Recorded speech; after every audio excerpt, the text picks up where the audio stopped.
नमस्कार. मोदक माई प्रस्तुत मानसीज कुकिंग स्टोरीजमध्ये आपलं सहर्ष स्वागत आहे. मी गावाला गेले होते आणि तेव्हा असे छान मूग घेऊन आले. आमचं गाव पाली आहे, गणपती पाली जे आहे ते. तिकडे मूग, मटकी, वाल खूपच छान मिळतं. तर अगदी आवर्जून आम्ही घेऊन येतो. तर रात्रीचे वाजलेत 11:30. मी हे भिजत घातले आणि आता नेक्स्ट डे म्हणजे सकाळी 10 वाजता मी हे चाळणीमध्ये उपसून घेतले. थोड्या वेळाने ते मी एका कापडात बांधून ठेवले पूर्ण पाणी निथळल्यानंतर. आणि मग दुसऱ्या दिवशी त्याचं जे काही रिझल्ट आलाय तो तुम्हाला दाखवते. हे पहा, इतके सुंदर मोड आलेत आणि असे उगाचच ते जाडे भरडे नाही मिळत. तिकडे ना खूप छान बारीक मूग मटकी मिळते, त्यामुळे ती खूपच चवीला छान लागते. तर आज आपण याची हिरवी भाजी करूया. इथे मी हांडीमध्ये तेल घातलंय, मोहरी आणि हिंग. जिरं घालायचं नाहीये, मोहरी आणि हिंग घालून घेतलंय. कांदा, हिरवी मिरची आणि कढीपत्ता हा एकत्र घालतीये मी, म्हणजे मग रंग बदलणार नाही. एकत्र सर्व घातल्यामुळे थोडा रंग तसाच टिकून राहतो. थोडं ते परतून झाल्यानंतर त्यात मी टोमॅटो घालून घेतलाय. आता हे सर्व छान पुन्हा एकदा परतून घ्यायचंय.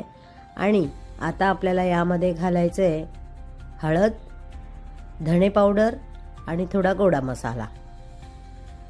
हे सर्व घालून पुन्हा एकदा परतवून घ्यायचं आहे. फायनली आता यामध्ये आपल्याला मोड आलेले मूग जे आहेत ते घालून घ्यायचे. मी हे सर्व छान मिक्स करून घेणार आहे. तोपर्यंत तुम्ही जर लाईक, शेअर, सबस्क्राईब केला नसेल तर नक्की करा. आपण मसाल्याची भाजी नेहमी बघितले, पण अशी मिरचीवर कधीतरी करून बघा, खूप छान लागते. आता हे परतून झाल्यावर यात पाणी आणि थोडंसं चवीपुरता गूळ घालायचं आहे, म्हणजे मुगाला एक वेगळा वास असतो, उग्र, तो निघून जाईल. आणि हे पुन्हा सर्व ढवळून त्यावर झाकण घालून घ्यायचं आहे. एक 5 ते 10 मिनिटांनी आपण झाकण काढून घ्यायचं आहे आणि भाजी चेक करायची आहे. भाजी शिजली असेल तर त्यावर पुन्हा भरपूर अशी कोथिंबीर घालून घ्यायची आहे, म्हणजे मग भाजी अजूनच छान हिरवीगार दिसते. खूप टेस्टी लागते. अशी भाजी करून बघा आणि कशी वाटली सांगायला विसरू नका. लाईक, शेअर, सबस्क्राईब नक्की करा आणि अजून काय बघायला आवडेल नक्की कळवा. चला तर मग भेटूया उद्याच्या भागामध्ये.